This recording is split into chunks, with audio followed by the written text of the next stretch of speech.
SLBC tunnel ప్రమాదానికి అసలు కారకులు ఎవరు? ప్రభుత్వ వైఫల్యమే కారణమైందా? కాంట్రాక్టర్ లోపం వల్లే దుర్ఘటన జరిగిందా? కాంట్రాక్టర్లను సర్కార్ పెద్దలు కాపాడుతున్నారా? టన్నెల్ పనులను పర్యవేక్షిస్తున్న అధికారులు ఎందుకు మౌనంగా ఉంటున్నారు? టన్నెల్ ప్రమాదంపై ఎన్డీఎస్ఏ దర్యాప్తు ఏది? నేషనల్ డ్యామ్ సేఫ్టీ అథారిటీ నిద్రపోతుందా? ఇవే ప్రశ్నలు సర్వత్రా వినిపిస్తున్నాయి. అనేక సందేహాలు, అనేక ప్రశ్నలు అందరి మెదళ్లలో తలెత్తుతున్నాయి.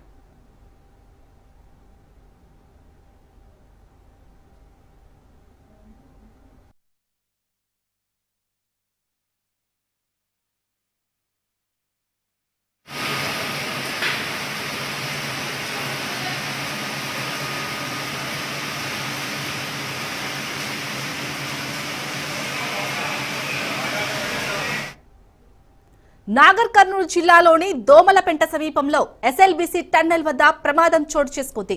ఎడమవైపు టన్నెల్ 14వ కిలోమీటర్ వద్ద పైకప్పు కూలి మట్టి పిల్లలు విరిగిపడ్డాయి. 8 మంది కార్మికులు చిక్కుకున్నారు. మరికొందరు భయంతో పరుగులు తీశారు. టన్నెల్లో చిక్కుకున్న వారిని సురక్షితంగా బయటకు తీసుకొచ్చేందుకు సహాయక చర్యలు జరుగుతున్నాయి. 6 రోజులైనప్పటికీ అతీగతి లేదు. పనుల్లో పురోగతి కనిపించడం లేదు. రెస్క్యూ ఆపరేషన్ నడుస్తున్నా నిరాశే మిగులుతోంది.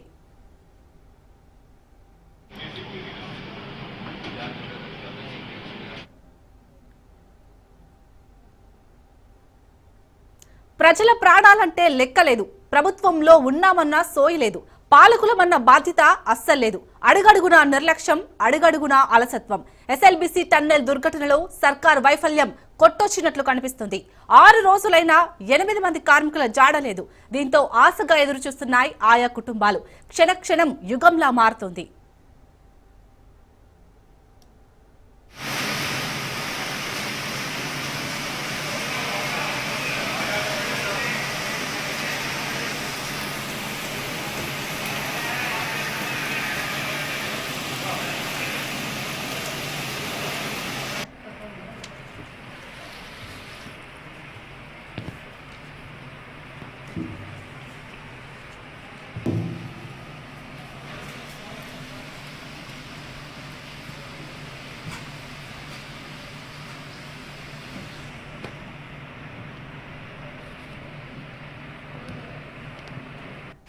వీడియోలో అయితే కోళ్ళు కొన్నాయి.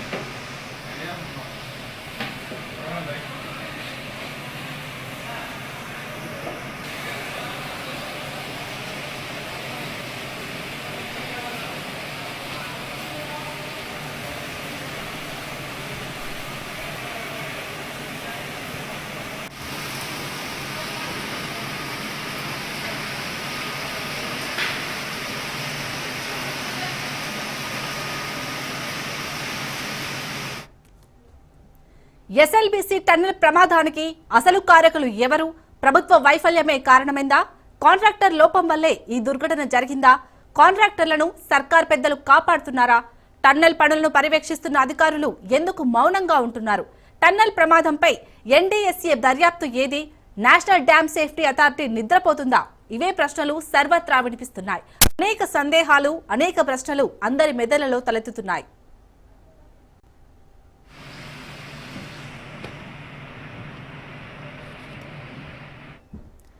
ఎస్ఎల్బీసీ టన్నెల్ ప్రమాదానికి సంబంధించి పూర్తి డీటెయిల్స్ మా ప్రతినిధి సాగర్ అందిస్తారు. సాగర్, చెప్పండి, 6 రోజులైనా అక్కడ 8 మంది ఆచూకీ మాత్రం లభ్యం కావటం లేదు. మరి ఎలాంటి సహాయక చర్యలు కొనసాగుతున్నాయి? ప్రస్తుతం అక్కడ పరిస్థితి ఏ విధంగా ఉంది? ఎస్ఎల్బీసీ టన్నెల్ ప్రమాద ఘటనకు సంబంధించి నేటికి 6 రోజులు గడిచిపోయింది. ఇప్పటికే ఉత్కంఠ రేపుతున్నారు. 6 రోజుల నుండి కూడా లోపల చిక్కుకుపోయిన 8 మంది పరిస్థితి ఏంటా అంటూ కూడా వైపు వాళ్ళ కుటుంబ సభ్యులు ఆందోళన చేస్తున్న పరిస్థితి కనిపిస్తుంది. ఇప్పటికే అధికార యంత్రాంగం తెలంగాణ ప్రభుత్వానికి సంబంధించి మంత్రులంతా కూడా రోజు వస్తున్నారు, వెళ్తున్నారు, కానీ లోపల ఉన్న వాళ్ళని మాత్రం రక్షించడానికి 6 రోజులు పట్టింది, ఇంకా కూడా బయటికి రాలేదు. అంటే దీనికి సంబంధించి టన్నెల్ లోపలి ప్రాంతం వరకు కూడా ఈ రోజు రెస్క్యూ బృందాలన్నీ కూడా చేరుకున్నాయి. ఎక్కడికైతే 14 కిలోమీటర్ ఉందో అక్కడి వరకు కూడా రెస్క్యూ బృందాలన్నీ చేరుకున్నాయి. అక్కడికి జియోలాజికల్ టీం కూడా వెళ్ళి శాంపిల్స్ సేకరించిన పరిస్థితి కూడా కనిపిస్తుంది. కానీ అక్కడ మొత్తం ఏదైతే టన్నెల్ ప్రాంతం అంతా కూడా టన్నెల్ అంతా కూడా 10 మీటర్ల మేర ఉంటుంది. ఆ 10 మీటర్ల మేర అంతా కూడా 8 మీటర్లు 9 మీటర్లు కూడా పూర్తిగా బురద రాళ్లతో నిండిపోయింది. ఎక్కడైతే ప్రమాదం జరిగిందో అక్కడ ఆ ప్రాంతంలో అయితే మొత్తం బురద, నీళ్లు, రాళ్లు ఒక్కసారిగా సెగ్మెంట్స్ అన్ని పడిపోయాయి కాబట్టి అదంతా కూడా గట్టిపడింది.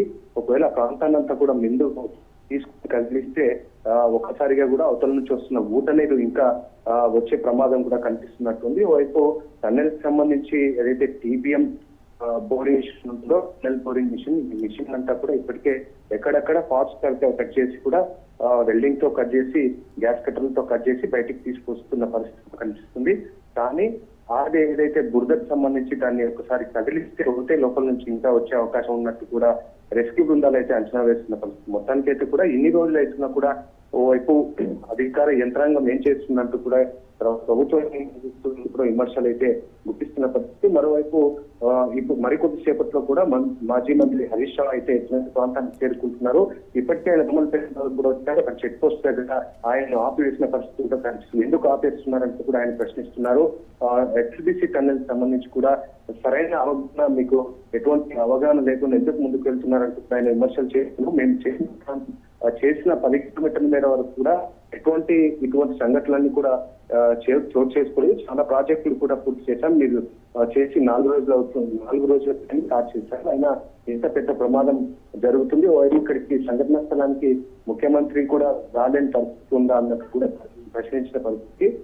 ఇప్పటికే కూడా ఆయనకు సంబంధించి కాన్వాయ్నంతా కూడా ఆపేశారు. బీఆర్ఎస్ నాయకులు దొమ్మలపేట దగ్గర ఆపేశారు.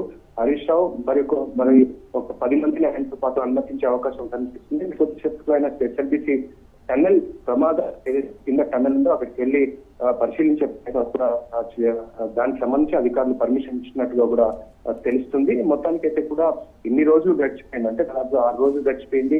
లోపల ఉన్న వాళ్ళ పరిస్థితి ఇప్పటికే కూడా ఓవైపు జూపరి చెప్పారు. లోపల ఉన్న వాళ్ళ పరిస్థితి ఆశ్చర్యజనకంగా లేదు కూడా మినిస్టర్లు కూడా చెప్తున్నారు.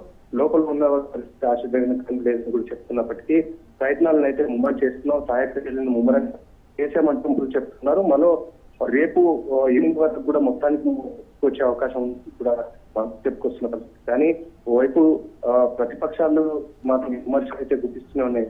మరోవైపు చూసుకుంటే బీజేపీకి సంబంధించి బీజేపీకి రాని పరిస్థితి. ఇంతవరకు బీజేపీకి సంబంధించి ఏ నాయకుడు కూడా ఇక్కడ రాలేదు, వచ్చి పర్యవేక్షించిన పరిస్థితి కూడా లేదు. వైపు ప్రధానమంత్రి మాత్రం రేవంత్ రెడ్డితో మాట్లాడుతున్నారు. ఇప్పుడు ఇక్కడ సంబంధించిన అంశాలను కూడా తెలుసుకుంటున్నారు. సహాయక చర్యలకు సంబంధించి కూడా ఇక్కడ నుంచి ఏమైనా బృందాలు కావాల్సిన అనేది ఆర్మీ ఇంకా ఏమైనా బృందాలు కావాల్సిన పంపిస్తామంటూ కూడా చెప్తున్న పరిస్థితి. ఇప్పటికే కూడా 14 కిలోమీటర్ల వరకు కూడా రెస్క్యూ బృందాలను చేరుకున్నాయి. ఇప్పటి వరకు దాదాపు 10 టీంలు లోపలికి వెళ్ళొచ్చిన పరిస్థితి కూడా ఇస్తుంది. 6 రోజుల నుంచి కూడా 10 టీంలు లోపలికి వెళ్ళి అక్కడ అంచనాలు వేస్తున్నారు, తిరిగి వస్తున్నారు, షిఫ్ట్లాదిరిగా పోతున్నారు, వస్తున్నారు. ఆర్మీ, నేవీ, ఎస్డీఆర్ఎఫ్, ఎన్డీఆర్ఎఫ్ రెస్క్యూకి సంబంధించిన అన్ని బృందాలన్నీ కూడా ట్రై చేస్తున్నా. ఇప్పటి వరకు ఆచరణ మాత్రం లభించలేదు. సాగర్, అసలు రెస్క్యూ బృందాలు లోపలికి వెళ్ళేటట్టుగా చెప్తున్నారు. మరి రెస్క్యూ బృందాలు ఏమంటున్నాయి అసలు? అంటే ఈ రోజైనా 8 మంది ఆచూకీ లభించే ఏమైనా ఛాన్స్ ఉందా, హోప్ ఉందా? రెస్క్యూ బృందానికి మొదటిగా ఏదైతే 14 కిలోమీటర్ల దగ్గర ప్రమాదం జరిగిందో అక్కడ మొత్తం పైన ఉన్న సెగ్మెంట్స్ అన్ని కింద పడ్డాయి. ఏదైతే సెగ్మెంట్స్ అంటే ఒకసారి పైన గుట్ట ప్రాంతం కాబట్టి ఊట నీరు అంతా కూడా కిందికి రావడం జరిగింది. ఊట నీరు బురద రాళ్లతో కిందికి రావడంతో ఈ సెగ్మెంట్స్ ఒకటొకటి కూడా బాగా వెయిట్ ఉంటుంది. ఆ సెగ్మెంట్స్ అన్ని కింద పడడంతో ఆ బురద, ఈ సెగ్మెంట్స్, దానికి సంబంధించిన టనెల్ బోరింగ్ మిషన్ ఇదంతా అక్కడ ఏమైపోయిందంటే స్లాబ్ వేసినట్టుగా ఫిక్స్ అయిపోయింది. స్లాబ్ వేసినట్టుగా ఫిక్స్ అయిపోయినందుకు అప్పటికైనా కూడా దాదాపు 5,000 లీటర్లు ఆ లీకేజ్ నుండి మీద నుండి ఈ టన్నెల్ ముందుకు వస్తూనే ఉన్నాయి. మిగతా ప్రాంతంతో కూడా టన్నెల్ నుంచి 5,000 లీటర్ల వరకు కూడా నిమిషానికి లీకేజ్ వస్తూనే ఉంది. అయినా అధికారులు దాన్ని మోటార్ల ద్వారా భారీ మోటార్లు తీసుకెళ్లి దాని నుంచి బయటికి వాటర్ పంపింగ్ చేస్తున్నారు. కానీ ఆ లోపల వరకు వెళ్తే మాత్రం ఒకవేళ అక్కడ ప్రమాదం జరిగిన ప్రాంతంలో ఇప్పుడు ఒక 50 మీటర్లు 100 మీటర్లో ఉన్న ఈ బురద ఇదంతా కూడా మొత్తం అన్ని పూర్తిగా నిండిపోయిన టన్నుల వరకు ఒకలా తీసి వీళ్ళు ముందుకు వెళ్ళాలంటే ఇంకా ప్రమాదం కూడా అధికారులు అయితే అంచనా వేస్తున్నారు. దీంతో రెస్క్యూకి వెళ్ళిన బృందాలన్నీ కూడా రిస్క్ లో పడే అవకాశం కూడా కనిపిస్తుంది. ఒకవేళ తీస్తే వీళ్ళకు ఒకసారిగా మొన్న జరిగిన ఘటన పునరావృతం కావచ్చు, అదంతా పైన ఎంత వాటర్ ఉంది ఇదంతా కూడా అంచనా వేయలేకపోతున్నారు. పైనకి వాటర్ వస్తూనే ఉంది, బురదతో కూడిన వాటర్. కాబట్టి దీన్ని కదిలిస్తే ఇదంతా కూడా ఒక క్యాబ్ లాగా ఫిక్స్ అయింది. దాన్ని కదిలిస్తే ముందరికి ఇంకా వాటర్ వచ్చే అవకాశం ఉండడంతో అధికారులు దానికి సంబంధించిన ఇంకా అప్డేటెడ్ టెక్నాలజీతో పరికరాలు తీసుకుని వెళ్లి సహాయక చేయడానికి అయితే చూస్తున్న పరిస్థితి కూడా కనిపిస్తుంది. ఇప్పటికే ఈ మంత్రులంతా కూడా రేపటి వరకు, రేపు ఈవినింగ్ వరకు కొద్దికి వస్తుంది. లోపల ఉన్న వాళ్ళు తిరిగి రావాలా, దేవుడిని ప్రార్థిస్తున్నామంటూ కూడా మంత్రాలు పరిస్థితి కనిపిస్తుంది. మొత్తానికైతే కూడా ఇక్కడికి ప్రతిపక్ష నేత మాజీ మంత్రి హరీష్ రావు మరికొద్ది సేపట్లో వస్తారు. లోపలికి వెళ్ళిన తర్వాత ఆయన పరిశీలించిన తర్వాత కూడా మీడియాతో మాట్లాడే అవకాశం ఉంది. ఆయన ఏం మాట్లాడతారని వేచి చూడాల్సిన పరిస్థితి. అసలు సాగర్, ఈ సంఘటన జరగడానికి అక్కడ ఎవరైతే కాంట్రాక్ట్ ఉన్నారో ఆ కాంట్రాక్టర్ ని ప్రభుత్వ పెద్దలు కాపాడుతున్నారు అనే విమర్శలు అయితే వస్తున్నాయి. దీనిపై అప్డేట్ ఏంటి?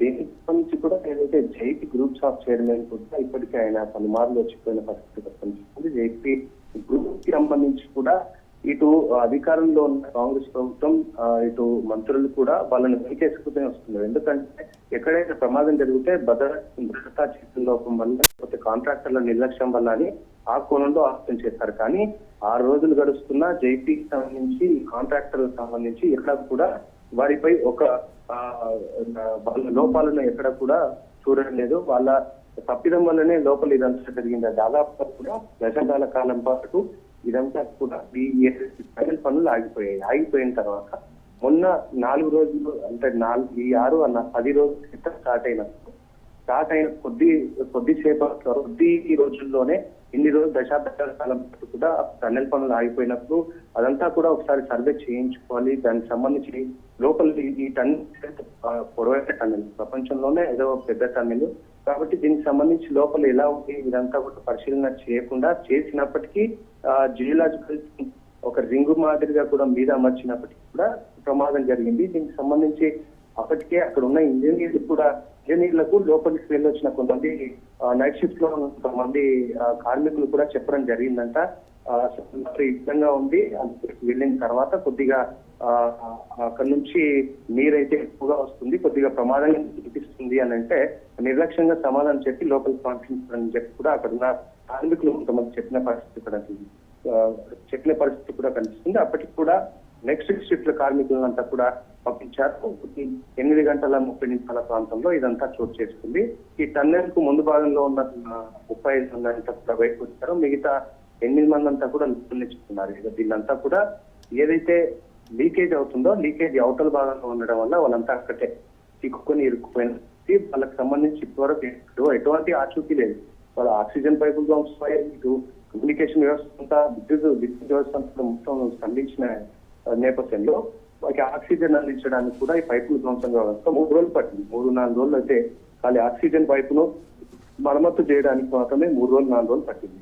అయినా కూడా లోపల వాళ్ళు ఉన్నారా, లేకపోతే ఏంటి పరిస్థితి, అక్కడ ఏదైతే సంస్కరణ జరిగిందో అక్కడ మొత్తం అంతా కూడా యాసిడ్ కు సంబంధించి టన్నెల్ బోరింగ్ మిషన్ లో యాసిడ్ కు సంబంధించి మిగతా ఉంటాయి. వాళ్ళు అక్కడ ఒకవేళ ఉంటే ఆ 20 మీటర్లు బోరింగ్ మిషన్ దగ్గరలో ఉన్న 20 మీటర్లు 30 మీటర్ల ప్రాంతంలో అయితే ఉంటే సేఫ్ గా ఉంటారు. ఒకవేళ ఉన్నా కూడా 6 రోజుల నుంచి వాళ్ళకి ఆహార పదార్థాలు లేవు, తర్వాత ఆక్సిజన్ అనేది ఎలా అందుతుంది, ఇదంతా చూస్తే ఒక చర్చనీయాంశంగా మారింది. మొత్తానికి అయితే కూడా ఈ ఘటన ఇప్పుడు రాష్ట్ర వ్యాప్తంగా, ఇటు దేశవ్యాప్తంగా కూడా ఉత్కంఠ రేస్తున్న పరిస్థితి కూడా కనిపిస్తుంది.